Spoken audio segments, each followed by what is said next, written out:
I was just so hungry to, and so here's one more thing I want to share. There's two,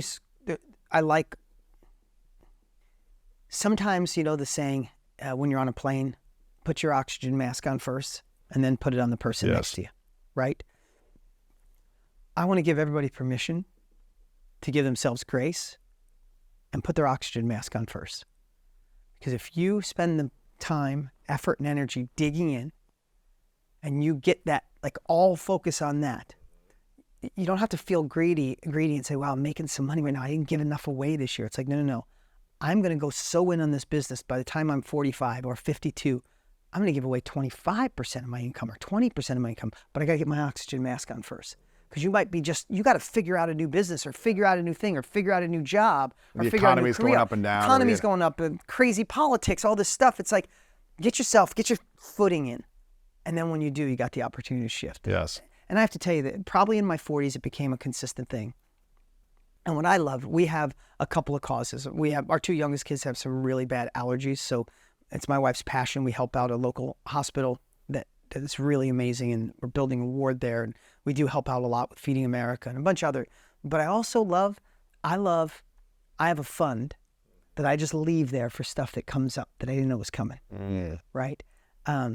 Tony, for example, Tony Robbins, my partner and dear friend, on his 60th birthday party.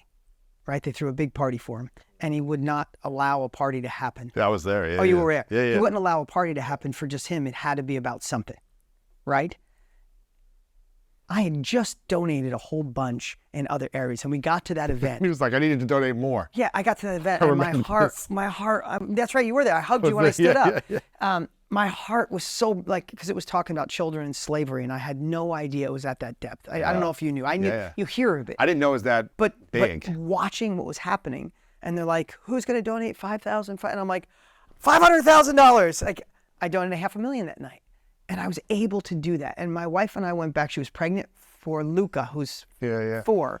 She was pregnant for Luca. We went back to the hotel, and we were giddy because we were calculating how much that $500,000, how many children would be saved. Beautiful. Right? And I don't know if anything was more rewarding than that. And that's still a lot of money for anybody.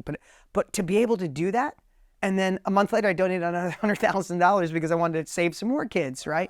So how do you, when you make a big check like that, even if you've already donated a lot before then, in the months leading up to that, it sounded like, and you make a big donation like that, that's still got to feel like, oh, the $500,000 is leaving my bank account to go to this cause. Yeah. You're hoping that they do the right things with the money. They steward the money the right way, and they take care of the money, and it goes towards the cause. Is there ever any fear when you're making a big donation, like a little anxiety of like, oh, but how am I going to make this money back? Yeah, what if I don't get this money back? I would say, hands down. Listen, I love this conversation with you because it's every question I would have asked at 41. Every single one. And then being partners with Tony especially, he donates more than anybody knows. Crazy he drives me to push more and do more. I think I'm going to do $100,000. He's like, really? Okay. Right. But I have to tell you, it feels that way at first. But I believe there's this byproduct of growth in your life that you can't quantify or equate. You can't say, I donated $500,000 here. Oh, I got back you just got to have faith that there's new doors opening up. And whether it's true or not, it's my belief. Wow.